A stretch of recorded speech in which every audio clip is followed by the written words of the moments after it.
Bienvenue sur le tutoriel d'utilisation rapide, donc de prise en main du carnet en ligne. Donc déjà, la première chose à faire sur le carnet en ligne, c'est de se connecter avec ses identifiants de Tela Botanica. Ça c'est très important parce que comme les autres interfaces vont être interconnectées, quand vous allez faire une action sur vos observations dans Identiplante, cela va avoir une répercussion dans le carnet en ligne. Donc il faut toujours bien utiliser votre mail et le mot de passe que vous avez pour vous connecter sur le site de Tela Botanica. Toujours. Donc je vais commencer la saisie de ma donnée en sélectionnant le référentiel qui m'intéresse. Donc ici, le référentiel qui correspond à l'Afrique de l'Ouest et l'Afrique centrale, APD. Donc ensuite, je vais me géolocaliser sur la carte, mon observation. Donc soit je connais les coordonnées GPS et je les rends tout de suite, soit je peux me géolocaliser en déplaçant le curseur. Donc moi, j'ai observé mes plantes au Sénégal, à Dakar. Donc vous pouvez bien sûr zoomer avec plus de précision sur la carte. Plus c'est précis, au mieux c'est. Donc voilà, ma commune a été reconnue, donc Dakar, je suis bien géolocalisée sur la carte. Et je vais maintenant bien mettre la date. Donc cette observation a été faite en mai.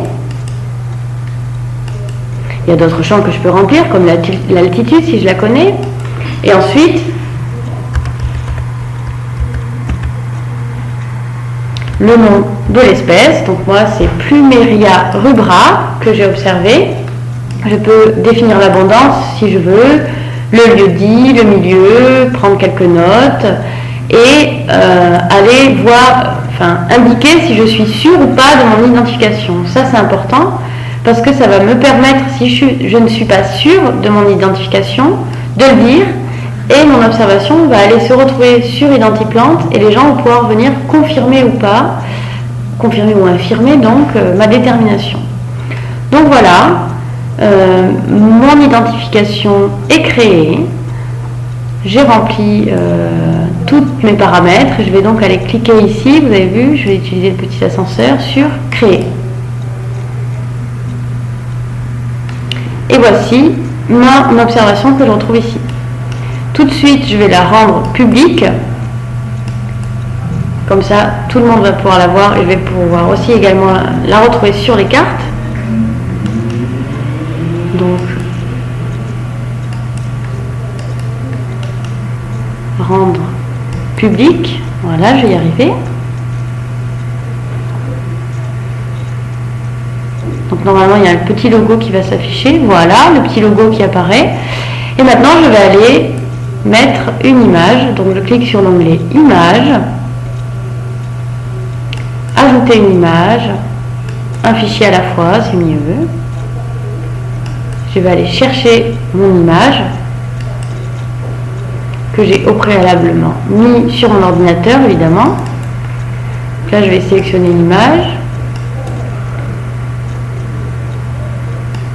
envoyer. Donc j'attends que le fichier s'envoie. Voilà, je la vois apparaître. Donc mon fichier image est bien là. Et maintenant, je vais aller associer mon observation à mon image. Ça, c'est très important.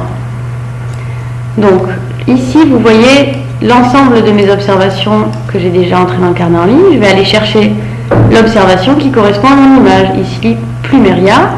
Je fais un clic gauche. Je reste appuyé et je vais aller faire glisser mon observation sur mon image. OK. Et voilà, le petit logo apparaît, la petite image du lien apparaît, ça veut dire que j'ai bien associé mon observation avec mon image. Voilà pour le premier tutoriel de prise en main sur le carnet en ligne. N'oubliez pas que vous pouvez nous demander des informations à tout moment sur le forum du projet Afrique tropicale. Nous remercions bien sûr l'Organisation internationale de la francophonie qui nous permet de réaliser ces tutoriels. Et nous vous remercions pour votre participation, évidemment. Nous remercions également les conservatoires et jardins botaniques de la ville de Genève qui nous permettent d'utiliser le référentiel de la flore d'Afrique tropicale. Au revoir.